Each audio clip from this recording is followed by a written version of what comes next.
I could have given up. I could have said, you know what, school is too much for me right now. Watching the 2-year-old on Wednesday is too much for me right now. Let me deal with this. Then I can get back to that. But that wasn't going to work for me.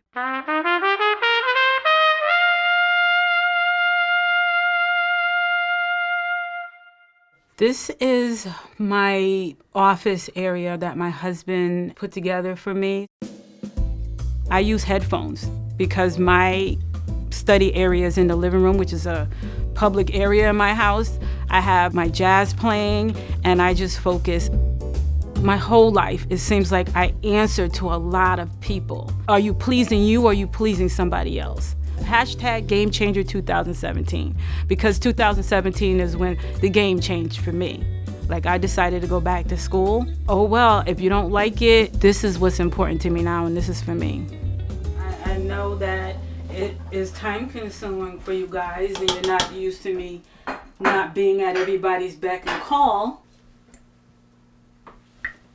Yeah, it tastes good. There's never a typical day in my house. There's always something. Give mommy a kiss. Nothing. This is Kamaya. She comes to me every Wednesday.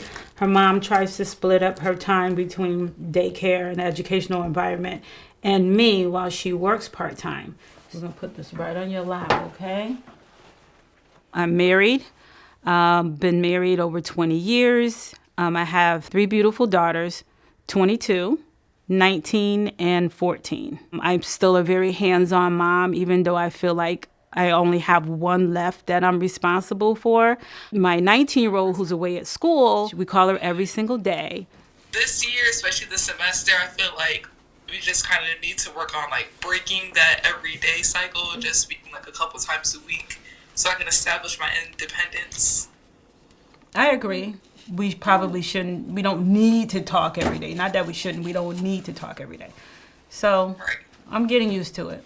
Like, it's good that sometimes we can bounce ideas off of each other when we're taking like summer classes. Like last semester we were taking psychology.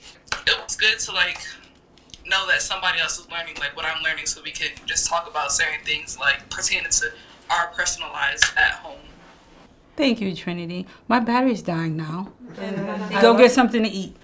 Okay. Love you. Thank you. Love you too. Bye. Bye, guys. This is a picture of myself at like 7 years old. And I keep it here in the original frame and everything. And I talk to my younger self from time to time. This is all for you. You've struggled so hard. You've faced adversity. Everything that I do is because of who you were. You were a strong kid then, which turned into an even stronger woman. So I just want to make her proud. It was very interesting growing up. We grew up in the inner cities of Hartford, Connecticut, and my siblings that were a little bit older than me attended schools in Hartford, public schools in Hartford, right at a time where I was getting ready to start school.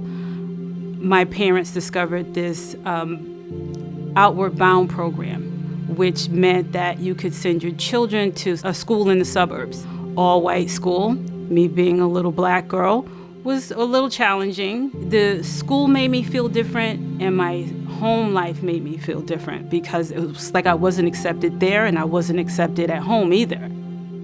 It really shaped who I am today because I don't have hate. I don't discriminate. I don't want to ever make anybody feel the way I was treated. About 2 years ago, actually, I had a car accident.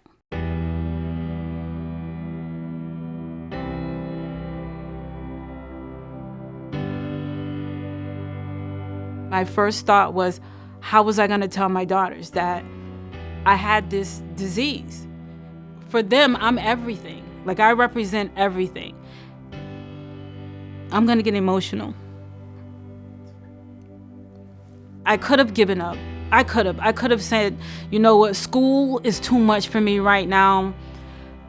Watching the 2-year-old on Wednesday is too much for me right now. Let me deal with this. Then I can get back to that. But that wasn't going to work for me. I was at home one day and I watched a commercial about Bay Path, and specifically the American Women's College.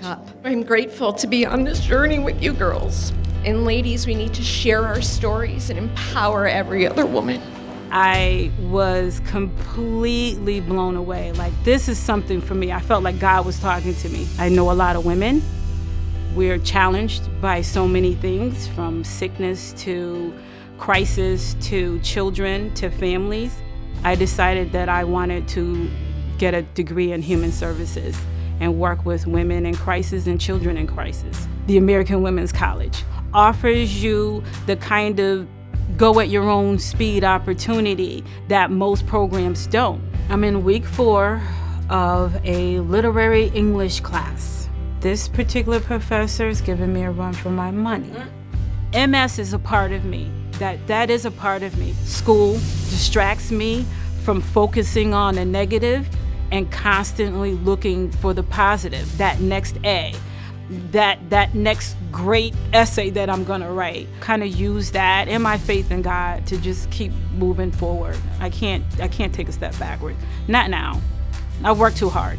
This is my way of empowering or encouraging somebody. If you're considering taking this path and exploring this kind of education, you're not alone. There are hundreds of us, even in this program, the American Women's College, sitting where you're sitting.